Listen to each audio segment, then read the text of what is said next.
देशभरात सर्वत्र दिवाळीसारखा सण साजरा होत असताना महाराष्ट्रातील शेतकऱ्यांची दिवाळी मात्र जुन्या कपड्यांवर आणि पिठलं भाकरी खाऊन साजरी होत आहे.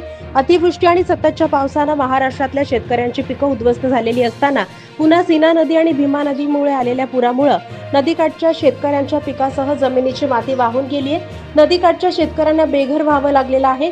घरं पाण्यामुळे उद्ध्वस्त झालेली असताना महाराष्ट्रातलं महायुतीचं सरकार शेतकऱ्यांना भरघोस मदत करण्याचं सोडून आश्वासन देण्यातच वेळ काढत आहे. शेतकऱ्यांना दिवाळी अगोदर खात्यावर पैसे पडतील असा विश्वास दिला, पण या भरोशावर शेतकरी आपली दिवाळी आनंदाची नाही तर समाधानाची तरी होईल अशी आशा ठेवून बसलेली असताना अजूनही अतिवृष्टी नुकसान भरपाई मिळालेली नसल्यानं महाराष्ट्र प्रदेश काँग्रेसच्या आदेशानुसार सोलापूर जिल्हा काँग्रेसच्या वतीनं जिल्ह्यातल्या सर्व तालुका स्तरावर सरकारच्या विरोधात निदर्शनं करण्यात येत आहेत.